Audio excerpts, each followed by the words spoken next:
তোমাদের কাছে ইলিশ মাছ নিয়েছি। ইলিশ মাছে কি দেব দেখো, লতি। আমি এখন এই লতি দিয়ে রান্না হবে ইলিশ মাছ। কেমন হবে বন্ধুরা? লতি দিয়ে যাক, এবার কাটা যাক। খুবই ভাল লাগে, জানোই তো, ইলিশ মাছ দিয়ে লতি দিয়ে পুরো ভালোই লাগে খেতে। এরকম করে আমি ছালটা ছালিয়ে নিচ্ছি, দেখতেই পাচ্ছ ছোট ছোট করে কাটছি।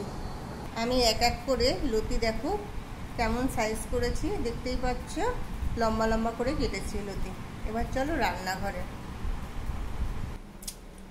আমি হলুদ আর লবণ দিয়ে মাছটা মাখাচ্ছি।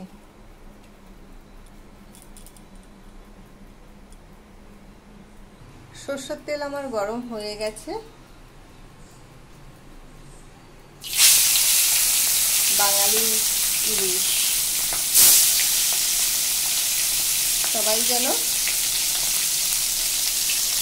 আমি কিন্তু মাছ ছেড়ে দিয়েছি সব ভাজার জন্য। এবার এই পাশে আমি জল গরম দিয়েছি কেন, আমি গরম জল হয়েও গেছে, হালকা করে আমি এই লতি ছেড়ে দিলাম।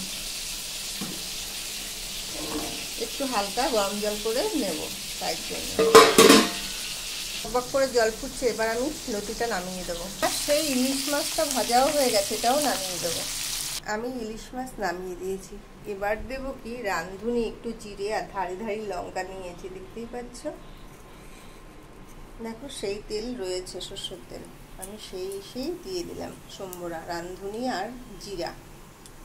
রাঁধুনির গন্ধটা খুবই সুন্দর সত্যিই বন্ধুরা, আর লতি দিয়ে তোমরা খাবে আর টেস্ট বেশি লাগবে। আমি এখন লবণ দিয়ে এটাকে কষাবো।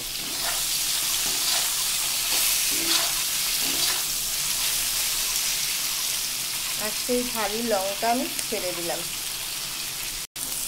দেখো আমার হালকা কষানো হয়ে গেছে, দেখতেই পাচ্ছ হালকা কিন্তু আমি কষানো হয়ে গেছে। এবার দেবো এর ভিতরে কিছু দেখো জিরের গুঁড়ো, আর আমি তো বললাম কাঁচা লঙ্কা দিয়ে আমি রান্না করবো, আর কিচ্ছু না।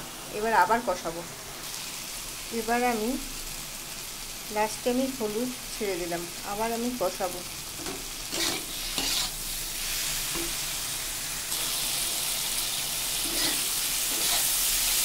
এখনো কষানো, যত তুমি এই লতিতে কষাবা ততই টেস্ট তোমার বেড়ে যাবে। খুব সুন্দরই একটা কালার এসছে। আমি এবার জল দিয়ে দেবো, পরিমাণ মতো জল ঢেলে দিলাম।